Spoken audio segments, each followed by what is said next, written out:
our communication is the way we show up. I like that expression as well, too, which is the impression that we create about ourselves whenever we communicate, whether it's on an email or, as you said, at the water cooler or in the boardroom.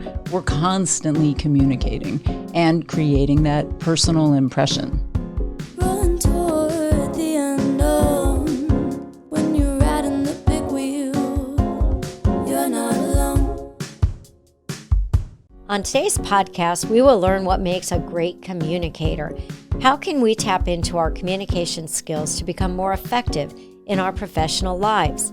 From delivery to message formulation and the impression that we make on others, communication is one of the most powerful tools a leader has in their hands. Every time we communicate, we're creating an impression and perception, whether it's true or not. How can we control the narrative and communicate in a way that makes a lasting impression and is true to who we are and how we want others to perceive us? On today's podcast, we have Sue Anthony, speech language pathologist and communication coach and consultant. Welcome, Sue. Thank you. Thank you, Michelle. Oh, I'm really thrilled to have you here today on our podcast.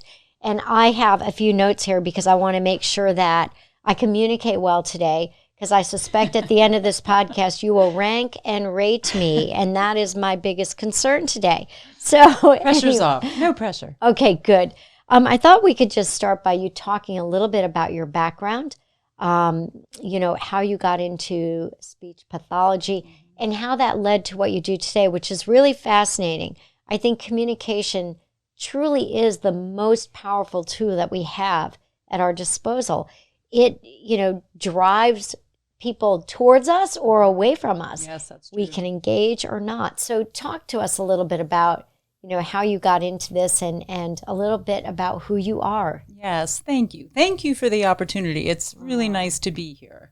And as you stated, my background is speech language pathology, and I practiced for several years before I was recruited by a firm here in Atlanta where we focused on communication development.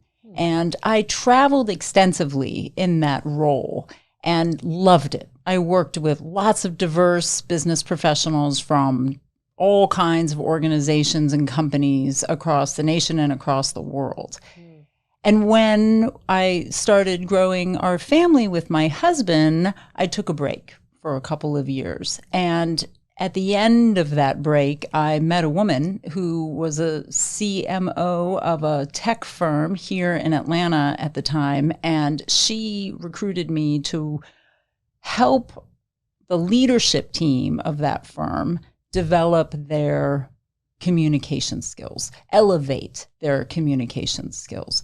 And from that first engagement, I've been working with business professionals ever since. That's amazing. You have your own practice. I do. Sue Anthony Communication. So let me ask you something that I hadn't planned on asking you. You talked about taking a break when you had your children, and a lot of people wonder about, what it's like when they take the break. I don't know what your timeline was. You said a couple of years. And so what was it like transitioning back in? Was it challenging or not? It was challenging taking the break. Interesting. That's very interesting. Yes, it was a challenge to my identity. I was so connected to work and to working, and then shifted my focus to my children, which I don't regret at all. Yeah. But yes, it's another transition to move back into the work world, which I was fortunate to have someone kind of pull me into the work world, which was lovely. And I had a chance to get my feet wet and launch from there. Wow. So I remember when I owned some retail stores. And when I transitioned out of that, so I was in consulting, owned some retail stores. I sold that business and I went back into consulting, which is my true love. But I remember that period of time, and it was the same with my children. And I was totally panicked. I had sold the business. I had like a year off. I was thinking about a year to kind of discover where I was going to go next. But I had so much anxiety and angst. And I look back now, because it was before I had my children, I look back now and I said, boy, did I waste that time. I could have spent at the pool or something, right? Because I had so much anxiety around my identity. I'm with you. Yeah. Yeah, that's very interesting. So a lesson learned to women who want to take that break, do and enjoy that time, because it's just goes by all too fast. It does. Yep. So let's talk about communication. And the first thing is just how you define it. Now, and let's set the table here a little bit. You work with business professionals on how they communicate, and I'll call it even how they show up, right? So it's kind of, communication across all different formats, from it could be at the water cooler or, to the town hall. Yes. So talk a little bit about that, like what the breadth and depth is that you see and who you work with. And it would be really interesting to talk about why someone comes to you and says, I need some help. Yes. I work with business professionals, as you said, and most of my clients are experienced and successful and have reached some transition in their careers. Maybe it might be the case that they are working toward a promotion, or it might be, as we were saying, a big transition within the organization that has caused them to reflect on their communication, or they have received direct feedback from their leadership or elsewhere that their communication needs refinement or elevation or development of some sort. So the people that I work with are successful and they're motivated in elevating their communication. Oh, that's very interesting. Okay, so we know that you call communication, you and I had a pre-call, a core competency in leadership and professionalism, which I that's a pretty powerful statement. It is how we show up. And one of the things that I'm always thinking about is how communication so rapidly has changed and is continuing to change. And when I think about that, I think about the avenues and the tools that we have at our disposal. I mean, I don't even think virtual town halls were even a thing probably a decade ago. Probably not. And now they're more standard fare. And how you communicate and show up at those events is going to be different across those different platforms, I would think. Yes. And I think you're hitting on a good point of the constancy of communication within our work roles. It's no longer separated for quote unquote presentations.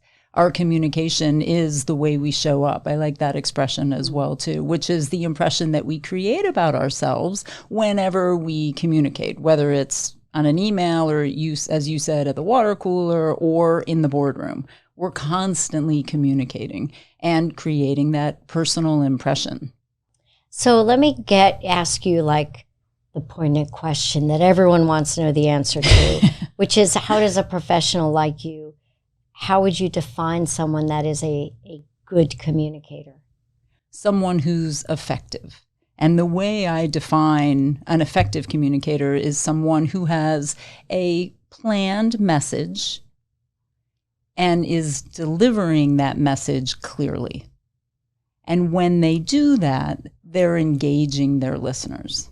That to me is the pinnacle, is to have the ability to engage your listeners, to pull your listeners in, to meet their needs, to meet the objective, and to communicate clearly. So what are some of the biggest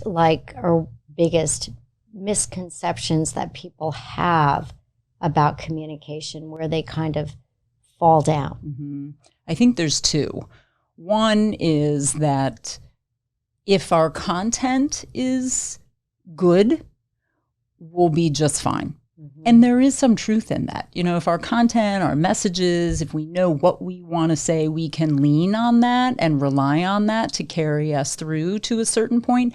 But that can also mean that we're not paying enough attention to the way we are communicating our message. So to our delivery, our speaking skills. So it's not enough to have that prepared just the PowerPoint, content, right? The delivery. The delivery matters. I want to get into what makes a good communicator.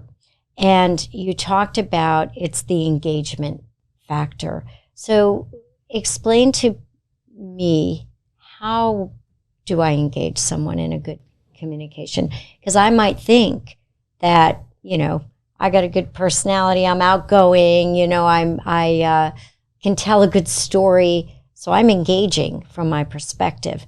But maybe that message is not received on the other side. And so talk to me about that a little bit. Right. My advice to my clients is always, in order to engage our listeners, we need to have ourselves under control and be in charge of ourselves. And when we think about that, that is developing our message, knowing what we want to accomplish and what we want to say, and whether that's just verbal or with visuals, but having our content developed and having had the listener's needs and biases in mind when we created that message, but taking time to plan and to prepare our message, and then taking the time to speak to it, to verbally deliver it well.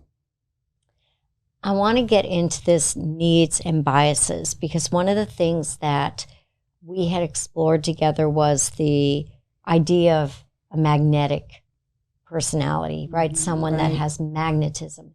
And what you said was, which I thought was very interesting, is it's not about, again, I don't know what you're wearing and the biggest, you didn't say those words, but you did say it's not like the loudest person in the room that's the most eloquent, but really it is the one who is able to express in a way that's meaningful the point of view of the listener. And I think that I want to explore that topic a little bit, because it's very difficult, I think, for leaders a lot of times, or very easy for them to leave that behind, and difficult for them to incorporate it when they are trying to express to an organization something that is a directive from the board, for example, or something else that they have to achieve. I am dealing with, we deal with C-level decision makers all the time, particularly in the sales organization. But when you start talking to the chief revenue officer, they're also talking about operational expense reductions that they have to put in place, things that may impact the organization negatively.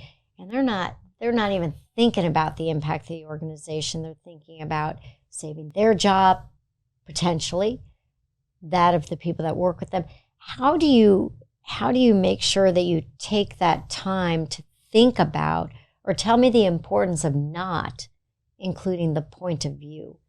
Taking the time to express that in your communication and what that does to drive engagement. Right. That's a heavy message, and that's an important message. And of course, you would think initially of how it affects you and those closest to you, but taking that one step further to think about the effect on your audience or your listeners at large, and taking in their point of view, their biases, and their needs, so that your message speaks directly to them, and we avoid talking at people and work toward talking to people. Mm-hmm. That's probably a lot easier said than done. I would think that takes a lot of It practice. does, yes. Planning and preparation. And that's one of the things that always comes up when I work with clients, is separating that time to plan and to prepare for our communications, whether it's 5 to 10 minutes before you jump on a call, or it's an hour before an important meeting you have that week. It's finding that time and creating that time and dedicating yourself to that time to plan and prepare. That is a challenge for all of us, because we're all working so hard and we have so much that we're balancing in our lives. It's hard to create that time. However, when we do, we reap the benefit of being prepared. Boy, I'll tell you what, Sue, if there's one thing that people can take away from this, it's that idea, because you've got me thinking about, I am scheduled to back-to-back meetings, right? And I'm going from one client to the next. And when I make the time to really prepare and know, it's funny, I never thought about it this way, what it is that I'm delivering versus when I don't, it is a noticeable difference in the response you get also. And making sure, it's funny because I had a few calls this morning and I'm thinking to myself, what is important to John? Yes. And it wasn't John, it was Right. somebody else. Just And as then an the next example. call, okay, so what's important to Sue? What is the most important thing that she's going to want to know out of this, 30-page document? But when you do that, it makes all the difference. Yes, you're working toward engagement. Mm-hmm. It does make all the difference. You're right. So tell me how, when you're working with clients, how do you begin to, because I'm thinking about like individuals beginning to assess themselves, right? Like as a first step. How do you start? Some people come in knowing what their strengths are as communicators and the areas that they want to change or develop or need to pay attention to. Some people come in knowing that. Some people don't. But it's through practice and rehearsal and getting up on your feet and having that opportunity to speak and looking at that style that you've communicated and figuring out what works for you and what isn't working for you. And what changes can you make in order to be more effective? Mm-hmm. All the while remaining true to who you are. So we're not trying to make robots or make you perfect. We all want to communicate authentically and to feel that there's a genuine connection between you and that person or that audience. You want to be the best of yourself in that arena. And that means being authentic. But there might be some things in the way you communicate, some skills or some techniques that are working against you. And how can you modify those so that you are the best communicator you can be? So are there any common things that you would say you see that people aren't really aware of that make them less effective than they could be? I think the first and foremost is that planning and preparation that we covered, taking time to think through what you want to accomplish in that communication and what's important for your listeners and for your audience. And then the second is being in control of your personal impression, knowing how you come across, knowing how you want to come across, and what are the things that you're doing to create that impression that you want to put forward. That's interesting. How do people begin to think about that and yet still remain authentic? Yes. So, because it can be a little nerve-wracking, right? It is very nerve-wracking. Yeah. And that's part of it. Being nervous and managing our nervousness and the pressures and challenges of communication. When you were mentioning how so much of our business world has moved to video communication and virtual communication. That's a big shift that we all had to adapt to. And we have, but it had challenges along with it. And it creates nervousness in us. And as humans, we get nervous. And so some of that is the work that we do as communicators, is managing our nervousness and making that nervous energy work for us rather than against us. And how do you do that? I've got to keep digging down on that one, because that's something that, I think would resonate with people. Yes. Just not knowing what to do. Yes. When you're preparing for a communication, there are 4 ways to manage the nervousness that we all feel. And I should begin with the fact that it's human to be nervous. So we have to accept that about ourselves, knowing that we will be nervous and it's okay. Yeah. So, but what can we do about it? So planning and preparing our message, and then practicing our verbal delivery, which is speaking aloud, especially the opening. So knowing those first few statements that you're going to begin a communication with, if you have that opportunity, doing all the wordsmithing and the composition on your own time so that when you do go to speak, you're able to deliver with ownership, with control. All the ums and the ahs and the hesitations that naturally occur in our human communication will not occur in that arena. Yep. And a lot of that comes through a lot of practice. It does. Yes. It does. And practicing aloud, saying it aloud so that you're not composing on the fly, but you actually know what you want to say. And that's not always possible in our daily work world. But if it is possible, try to rehearse ahead of time, verbally aloud. And then the third that I share with clients a lot is, what mindset or approach are we bringing to the communication? If we are bringing something on the negative side, which might be, I can't wait to get this over with, or I don't think this is going to go very well, then that can come through in our demeanor and in our commentary. So it makes sense that for us to check in a little bit on what we're thinking and what we're feeling and what approach we're bringing into the communication arena, and make that one of a positive reflection.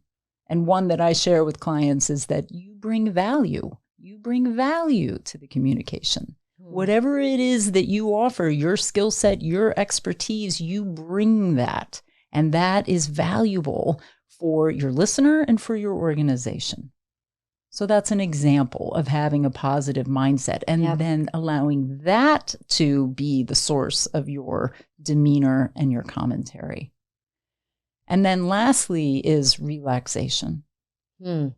Finding those moments within the communication where you can recognize the tension in your shoulders and drop it, or, allow yourself to take a breath and feel settled and relaxed. It's important to do that before and taking those moments during a communication to allow yourself to communicate from the most settled, relaxed place you can. How do you help people through something like, here's an example. I've got, I know someone who has actually been practicing her communication with me, and she does fantastic.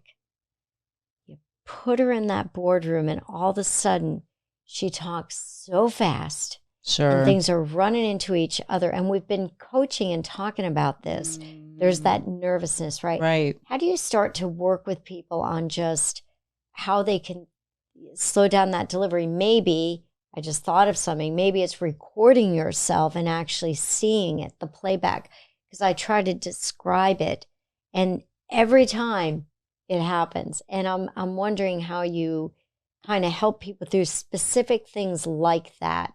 I would suspect that happens a lot. It happens when people go a lot. live, right? Yes, of course. And pace and pausing are two areas for us as communicators that a lot of us need help with, and are affected, or our pace and our pausing are affected by our nervousness. It's really common to speak quickly when you feel nervous, you know, and that can come from wanting to get it over with. Yeah. I've been there. Sure, yes, and I have too. Yes, most of us have. Funny. And that's okay. And recognizing that, and then putting steps in place to prevent yourself. So, of course, learning to pause, but it's hard. It's hard. And it's working against that impulse to speak quickly. So, of course, one thing I share with clients is, what is a pause and what's the purpose of a pause? Pauses are for you and they're for the listener, meaning they're functional. A lot of people, when you tell them to pause, it feels like dead air. And when you're nervous and on the go and ready, it's very difficult to suddenly stop. So they need to be functional. So you pause for you, for yourself, to breathe, to think about what it is the next thing or the next statement is that you want to say, and also for your listener to comprehend, to think about what you've said, to prepare for the next point. So pauses are very functional. And then, of course, as you're also probably seeing in the person that you're working with, is they affect the impression that we create about ourselves too. Yep. What are some things that maybe you have seen? We talked about an example of a person who came across as a woman who came across as very empathetic, maybe too much so. So like, what are some things that can hold someone back in their communication style? And it may be even related to their personality, right? But then how they communicate it out. What are some things that you think as you're working with leaders? Let's talk about the leader that's not done, right? The leader that wants to go to the next level. What are the things they need to be thinking about? Yes.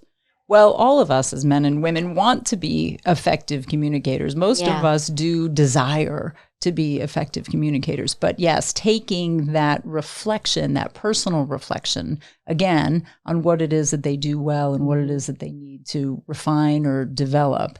And that, of course, varies from person to person, but it originates from somewhere, and so I use that example of your approach. What are you bringing with you into that communication that's helping you or hurting you? And I think the example you were speaking of is a woman that I worked with who was an expert, and she was revered within her organization and well-liked, and had the opportunity to speak to leadership. And when she did so, she led with her warmth and her charisma, and too much so that it weakened her business credibility. Oh. So we needed to balance her business acumen with her natural warmth and charisma and allow those two facets of her and her communication to be equal, so that the warmth wasn't overriding her business credibility. That's very interesting, because what you could see as a strength in being able to, be empathetic and help with, transformational change, let's say. That is a strength. That is. Actually hold you back, though, if you're also not balancing it with your professional credibility. Exactly. And can it work in reverse? Can it be too much? Yes, it can work in reverse. You're right. Yep. If you were leaning too much just on the business piece and not developing that relationship. And I'm sure your listeners and you and I know how important in business relationship is. Very. It's everything. Yep. And we're constantly either maintaining or building relationships, and that takes us. That takes our human quality. So how has communication changed or not, and style and delivery when when I was relying mostly on face-to-face, maybe even talking on the phone, but the face-to-face communication, and now we are entering a new social world that is virtual. And, there's new platforms like LinkedIn for the business community. How has that changed, or how do you talk to people about how they come across on these new channels? And is it any different than face-to-face? Maybe not, maybe it is. I'm curious about that. We all need to adapt, right? Yep. We all need to adapt. It's been a lot of adaptation, boy, in the past 5 years. It has been a lot of adaptation. And that's what we need to continue to do to remain relevant and to be visible as business professionals. And LinkedIn is a great example how much business and awareness and visibility that platform offers business professionals. It really does. Yeah.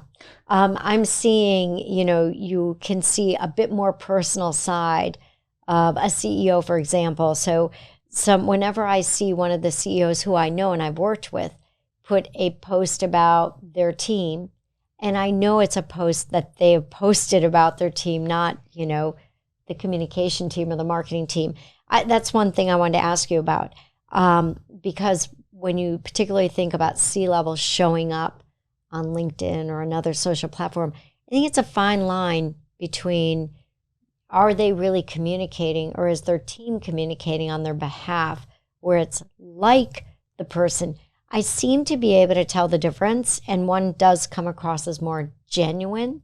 And I don't know, personally, I like to see the individual show up, because we see so much lack of being genuine, right? And we see so much marketing going on that it's an opportunity to really connect. I don't know how you feel about that. I think that's one of the shifts when you were talking about the changes in business communication over the last decade or 2 decades or 3 decades is the focus on authenticity and less formality.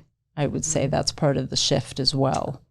Now, that's interesting. You are right. I have had some people on this podcast, leaders, and I've been surprised at how vulnerable they have let themselves be, because it's a professional podcast still. Like, they're posting it across their social channels. I even had a CFO cry. I've had all kinds of things happen that are surprising to me, and I'm going, oh, I wasn't prepared for that. But it didn't diminish that person's credibility, ability to show up. I actually respected that that woman felt confident enough to just show that side of her, because I would tend to be more guarded than that, personally speaking. And that's okay too. Yeah. Authenticity can be either or both, and depending on the situation as well. That's the other thing.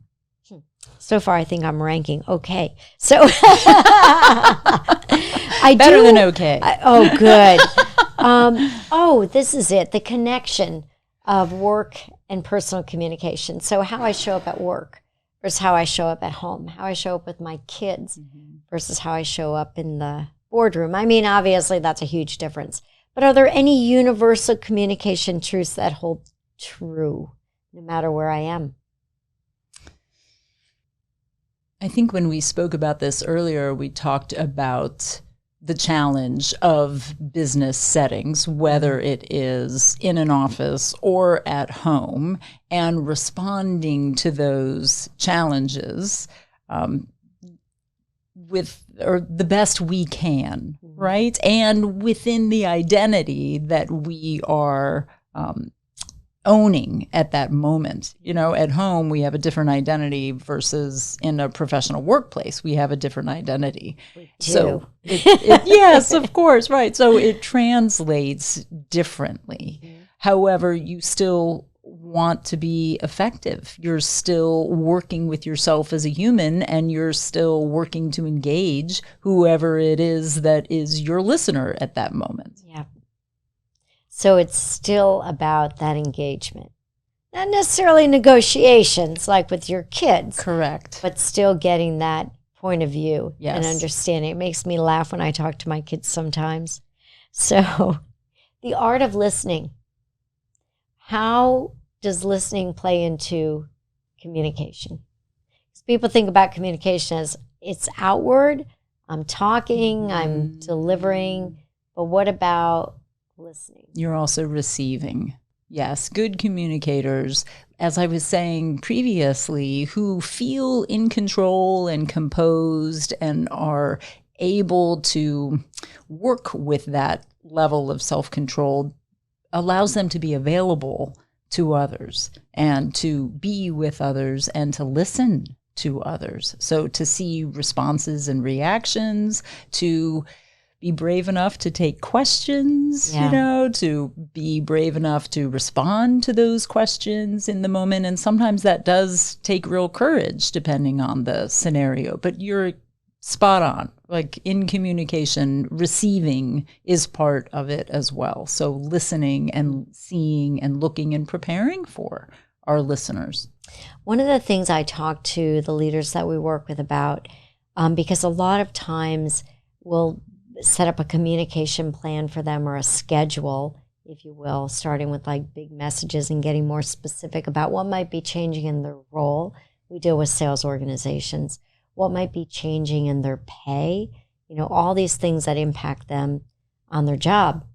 And one of the things that I talk to them about is, look, even if you don't have all of the information, when things are happening, even if you communicate a little bit, and even if you communicate, I don't have all the answers, I believe that's better than not communicating at all. So what I wanted to discuss is, some people, like, we run into so many organizations that believe unless they have a full story end to end, they shouldn't really tell people like what's happening within the organization where they work. A lot of changes are underway. And I believe you've got to say something, which is better than nothing, first. Second, let people ask the questions. You don't have to have the answer. Mm-hmm. You can say, I don't have that answer. It is a good point. And let us get back to you on that, which is better also than trying to like figure out something to say, right? But I believe that communicating something, even if you don't have the answer, is better than not communicating. Right. I don't know how you feel about that. And ideally, you do have the answer. Yes. In an ideal world or an ideal situation, you would be able to provide answers, especially when you are informing people about a big transition that they're going to experience and all the questions that will come along with that, in addition to compensation, as you mentioned. So ideally, you do have your message formulated and you can offer answers. But it's true, a lot of times we can't. But allowing space for those questions and being honest about maybe having half an answer, maybe not having the full answer, but promising to deliver that answer as best you can and as soon as you can, at least as being, as you said, honest and as informative as possible. So when you think about preparing your communication, so we think about, okay, here's the big messages we want to communicate. Here are some proof sources. So like if there's data analytics or other things to help support, and making sure that a leader understands enough about it. Maybe they need support from the data analytics team, which is okay. We always like them to have that. And then we look at things like FAQs. So somebody has already, or people have already kind of vetted and understand what the questions might be coming back, to your point about being prepared for the answers if you've got them. Yes. I feel like those are all pieces of being prepared. And are there other things that you see that, leaders really need to do to just be prepared for those? I'm thinking about big communication, not just the water cooler discussion. Right. Yes. Well, spot on having teams and people involved to create that message and to anticipate questions or pivots that might occur when you're delivering. But then as a leader, having to present it with confidence, and with the ability to be there and be in that moment in that communication. So leaders, as we know, need to have their authentic, confident, energetic, self-possessed selves able to be present in those communication settings. And that's hard. Very hard. Now, you just hit on a point that I think is really important for people to hear, which is being present. There is nothing worse than when people are not present.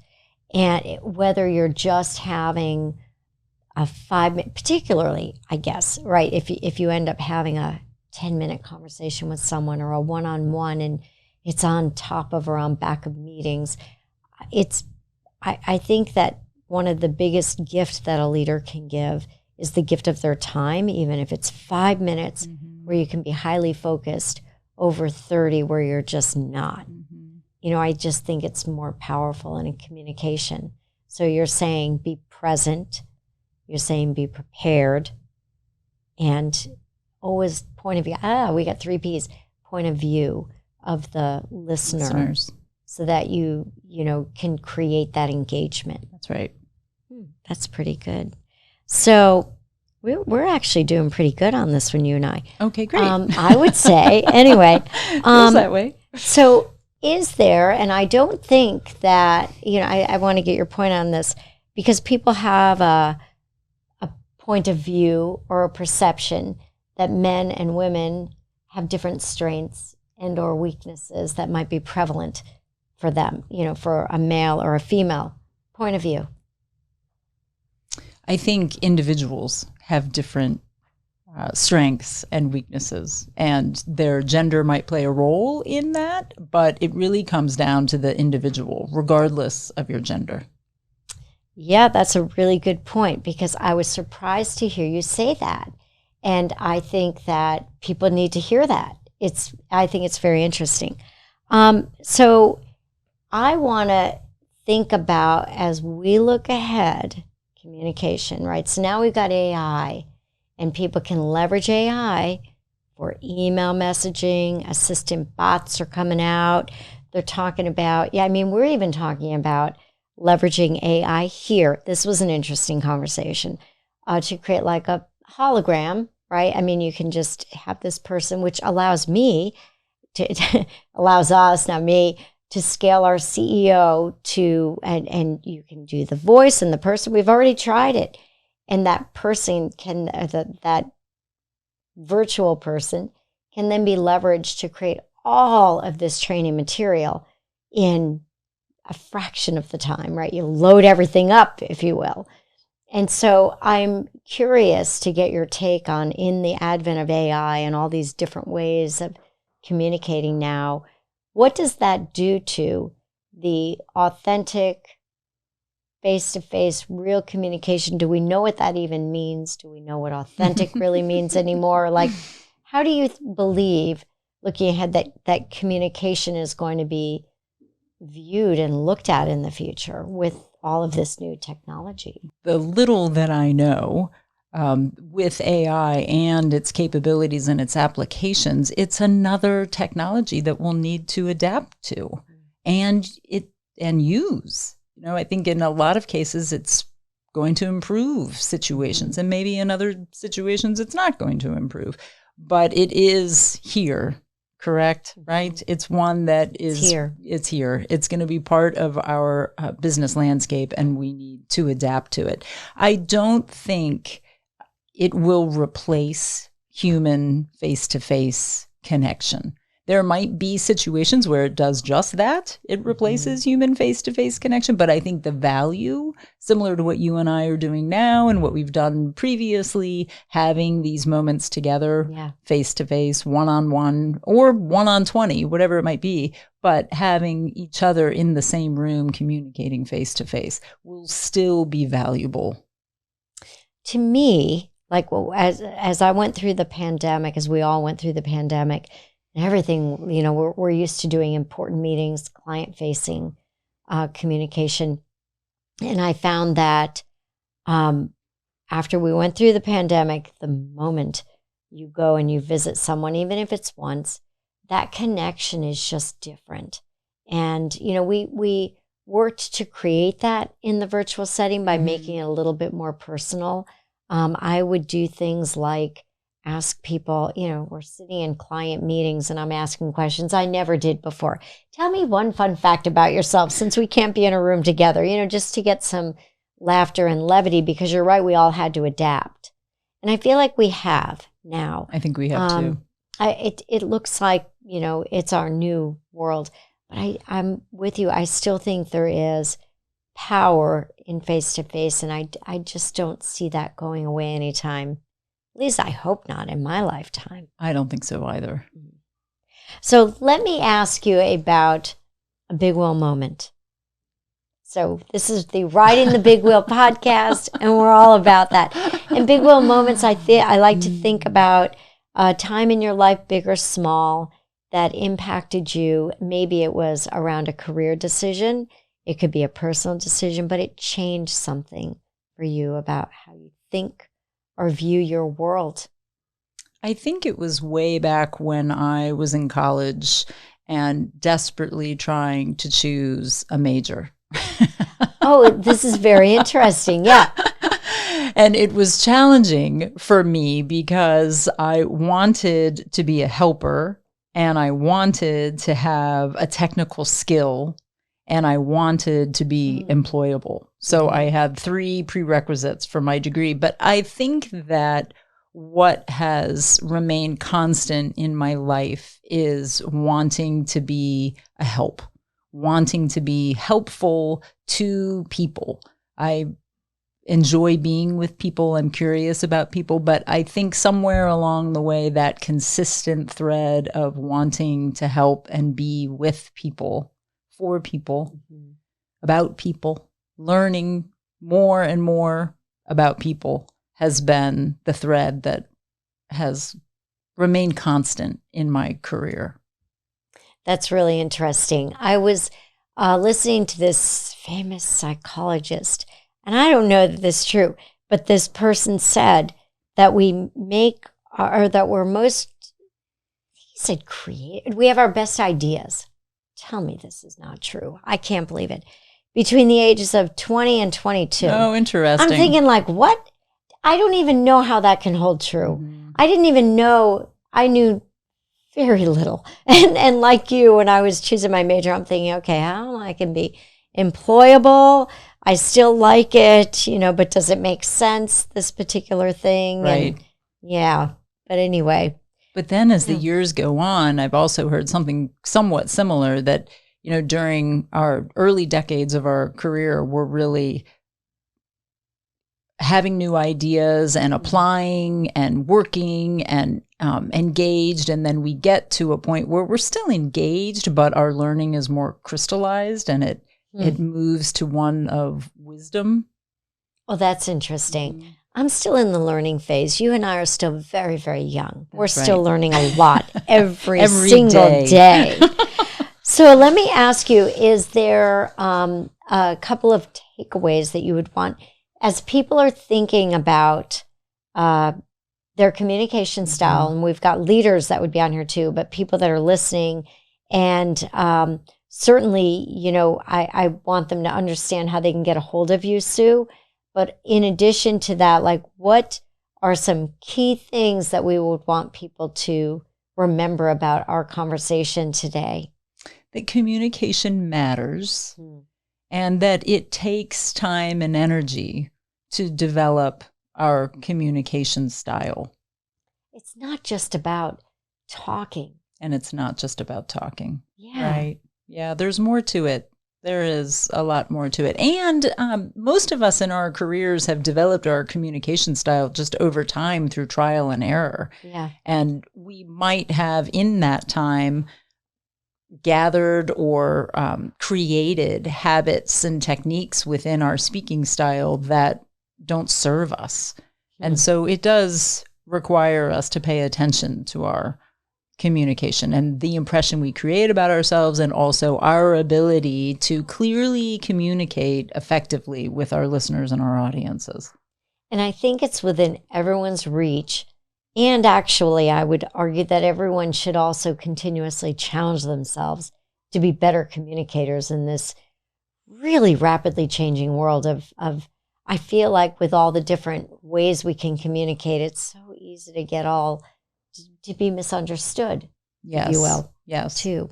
So, okay, Sue, so how can people get a hold of you? LinkedIn is probably the best way. Sue Anthony. I'm on LinkedIn and would welcome any messages. That would be great. And I know you have a good LinkedIn presence. You communicate yourself very well. So, Sue Anthony, thank you so much for being here with us today. It was a great conversation, and It's been great. I look forward to talking with you again soon. Yes, likewise. Hey, it's Michelle. Thank you so much for listening today. If you enjoy our podcast and know someone who you believe would make a great guest, I would love to hear from you. Feel free to connect with me on LinkedIn and let's talk. I'd love to hear your feedback, and as always, may it inspire you in your own personal and professional journey of life.